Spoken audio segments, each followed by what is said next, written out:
Ada sebuah harta pusaka unik di Italia. Harta pusaka ini disimpan di Katedral Turin atau Katedral Santo Yohanes Pembaptis.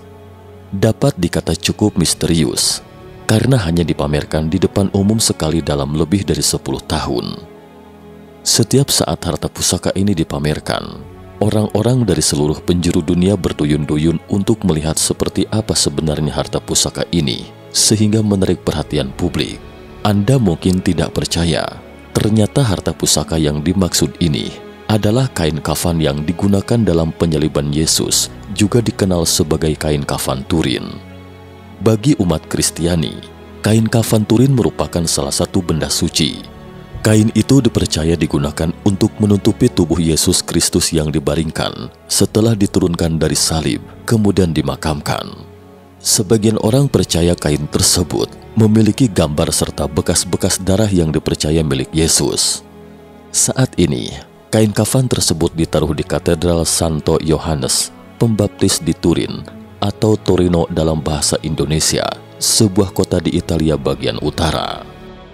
Kain kafan Turin ini adalah peninggalan yang misterius sekaligus punya makna penting.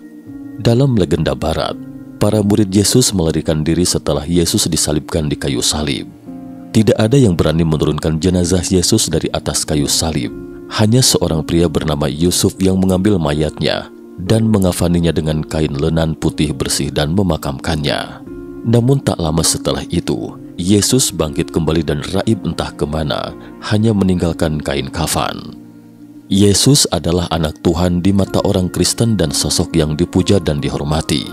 Hampir semua peristiwa yang berhubungan dengannya pun disakralkan, dan segala sesuatu yang berhubungan dengannya juga sangat berharga. Kain lenan yang pernah digunakan untuk mengafani tubuh Yesus ini juga tentu saja dianggap sebagai peninggalan suci. Namun selain sekelumit kisah tentang kain kafan dalam cerita ini, kemudian untuk waktu yang cukup lama, hampir tidak ada lagi informasi apapun tentang kain kafan ini. Kain kafan di Katedral Turin baru ditemukan pada abad ke-14. Pemiliknya adalah seorang kesatria Prancis. Dia mengatakan bahwa peninggalan ini diperoleh semasa pengepungan Konstantinopel, yaitu sebuah peristiwa yang berlangsung selama Perang Salib keempat pada tahun 1204. Dari Konstantinopel, kain tersebut diduga kemudian dicuri oleh tentara Perang Salib dan akhirnya sampai ke Eropa. Geoffroy de Charny, seorang tentara dari Prancis, menulis surat kepada Paus Clement VI dan mengatakan ia ingin membangun sebuah gereja di Leyre, Prancis sebagai ucapan syukur. Ia juga mengatakan bahwa kafan Yesus ada di tangannya. Kain tersebut memiliki ukuran 4,2 meter kali 1,1 meter dan pada kain tersebut terdapat gambar seorang laki-laki. Laki-laki dalam kain kafan tersebut digambarkan sebagai sosok seseorang yang memiliki janggut, kumis, rambut sebahu, dan badan dengan tinggi sekitar 1,70 meter hingga 1,88 meter. Jejak itu menunjukkan kain itu pernah membungkus seorang pria tinggi besar dengan rambut panjang dan janggut. Bagian kepala, tulang rusuk, kaki dan tangannya tampak terluka. Kondisi ini kebetulan persis sama dengan saat ketika Yesus disalibkan seperti yang tercatat dalam Alkitab. Hal ini pun membuat orang mau tidak percaya bahwa itu adalah kain legendaris yang pernah membungkus Yesus. Bisa dibayangkan betapa girang dan antusiasnya umat Kristen ketika kain kafan ini diumumkan ke publik.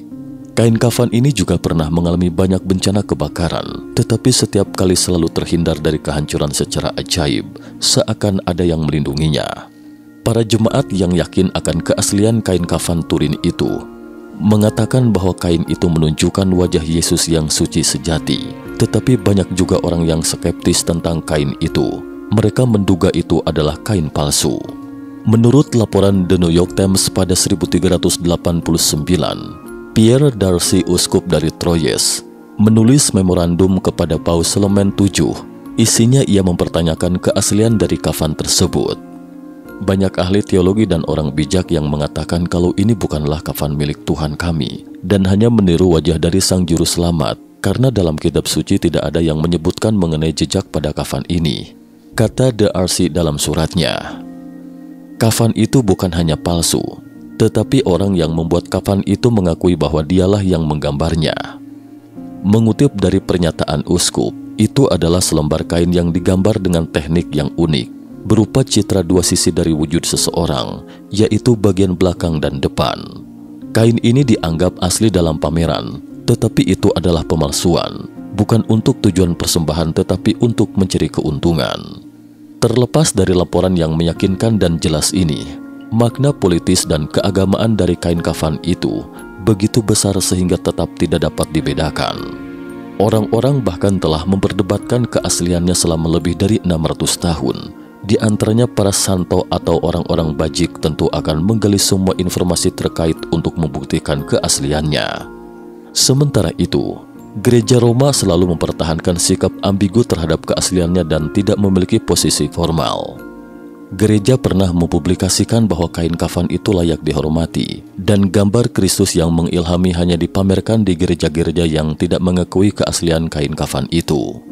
Di sini saya sisipkan sebuah pernyataan menarik. Lillian Schwartz, seorang konsultan grafis di sekolah seni rupa di New York, menyatakan bahwa gambar tersebut adalah potret dari Leonardo yang dibuat menggunakan teknik crowd photo.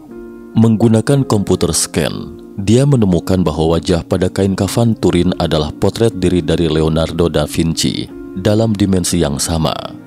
Ketika Swatch membuat style rincian ukuran sebenarnya dari lukisan Mona Lisa dan potret diri Leonardo, dia heran, dua wajah itu berkerut dengan sempurna, yang menyatakan bahwa Leonardo memotret dirinya sendiri untuk model lukisannya.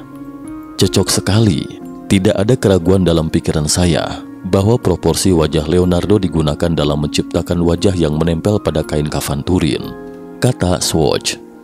Sementara itu, menurut Channel 5 dokumenter, foto Leonardo yang menempel pada kain kafan dari linen itu menggunakan patung wajahnya, dan perangkat foto itu disebut kamera obscura. Ia menggantungkan kain kafan tersebut dalam bingkai dan dalam ruang yang gelap dan dilapisi substansi agar cahaya lebih sensitif, seperti foto film. Ketika sinar matahari melalui lensa kristal di salah satu dinding, model patung 3 dimensi Leonardo diproyeksikan pada kain kafan tersebut untuk membuat gambar permanen. Menurutnya, Leonardo da Vinci mencetak wajahnya sendiri di kain kafan Turin melalui teknologi primitif lebih dari 300 tahun sebelum munculnya kamera pertama. Luar biasa. Mungkinkah kain super misterius yang menimbulkan beragam kontroversi ini sebenarnya disebabkan oleh upaya jenius Leonardo da Vinci yang tidak disengaja pada teknologi baru ketika itu? Seiring dengan kontroversinya, iptek modern juga tidak mau ketinggalan. Di zaman sains, mari kita yakini bahwa sains dapat mengalahkan keajaiban. Salah satu cara paling langsung untuk memverifikasi keasliannya adalah dengan menentukan usia kain. Jika para ilmuwan dapat secara definitif membuktikan kain kafan itu tidak lebih tua dari abad ke-14 ketika pertama kali muncul, maka teori bahwa kafan tersebut berasal dari periode Yahudi pada abad ke-1 itu hampir dapat disingkirkan. Upaya ilmiah untuk menentukan komposisi kimia dan proses pembuatan gambar kain kafan telah berlangsung sejak abad ke-19, tetapi sampai pada tahun 1988, Vatikan baru memberikan sampel kain kafan ke laboratorium bagi para ilmuwan untuk pengujian karbon 14. Universitas Cambridge, Inggris, Universitas Arizona, Amerika Serikat, dan Institut Teknologi Konfederasi Zurich di Swiss masing-masing melakukan penanggalan radiokarbon dari sampel kain kafan. Dalam suatu konferensi pers di Turin pada Oktober 1988, Uskup Agung Turin, Kardinal Anastasio Balestrero, yang selama ini membawakan tempat penyimpanan barang suci itu, menyebutkan hasil tes radiokarbon yang dilakukan 3 lembaga penelitian independen di tempat yang terpisah, menunjukkan asal kain kafan dimaksud dari tahun 1325. Pada tahun 1989, jurnal ilmiah bergengsi Nature menerbitkan hasil resmi dari penanggalan radiokarbon kain kafan. Kain yang diyakini bergambar bekas luka dan tubuh Yesus itu, meski sudah ada pembuktian secara ilmiah, bukan yang asli. Tapi penelitian itu, kata Balestrero, tak akan menutup sama sekali riwayat buku kain itu.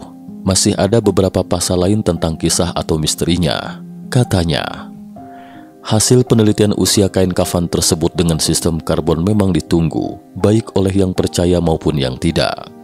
Beberapa potongannya yang dikirim ke 3 laboratorium di Inggris, Amerika Serikat, dan Swiss. Hasilnya seperti diumumkan Balestrero. Kain yang tersimpan di kota kelahiran mobil Fiat itu baru berusia sekitar 700 tahun. Kain kafan itu disimpan dalam sebuah peti perak sejak 470 tahun lalu di sebuah kapel di Katedral Turin. Kain yang menguning itu dipajang di balik kaca antariksa buatan NASA AS.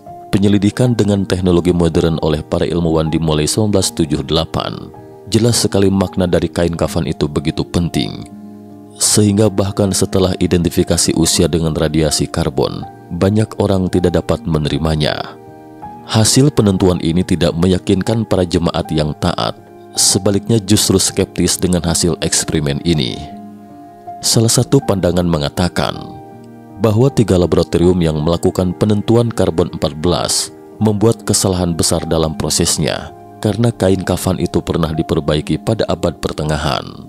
Saat itu, hanya sampel tambalan kecil yang dikirim untuk pengujian, dan laboratorium tidak bisa merepresentatifkan seluruh bahan dari kain kafan tersebut, jadi pengujian tersebut tidak sepenuhnya benar. Tetapi para ilmuwan adalah kaum profesional. Sampel yang dipilih pada saat itu diputuskan bersama setelah lebih dari 2 jam diskusi di antara sekelompok ahli. Klaim bahwa sampel tambalan dari cerita fiksi itu tidak benar. Selain itu, beberapa orang juga mengajukan berbagai keberatan, seperti misalnya polisakarida dan monosakarida yang dihasilkan oleh bakteri dan jamur, yang membuat penentuan karbon 14 itu tidak akurat. Kain kafan yang telah mengalami bencana kebakaran dan karena dampak oksidasi karbon yang cepat, sehingga mempengaruhi keakuratan hasil identifikasi dan sebagainya. Sebuah kelompok peneliti dari Politeknik Torino, Italia juga telah mengusulkan kemungkinan baru. Penentuan yang tidak akurat pada tahun 1988 mungkin terkait dengan gempa bumi berkekuatan 8,2 skala Richter di Yerusalem pada tahun 33 Masehi. Batu yang hancur melepaskan neutron dan radiasi meningkatkan jumlah karbon 14 dalam kafan, menyebabkan hasil tes yang tidak akurat, tetapi ini semua hanya hipotesis. Sekalipun rumor itu terbantahkan satu persatu, namun pengalaman pahit kafan Yesus yang asli maupun palsu itu tampaknya tidak mempengaruhi keberadaannya sebagai relik suci. Setelah berkutat seputar kain kafan, dan mereka yang percaya keaslian kain itu seakan tidak pernah goyah dengan keyakinannya, seperti yang dikatakan seseorang dengan sederhana. Jika orang-orang kekeh pada keyakinannya, apalah sulitnya untuk percaya pada sehelai kain. Cukup sekian dulu topik kita hari ini. Terima kasih atas perhatiannya.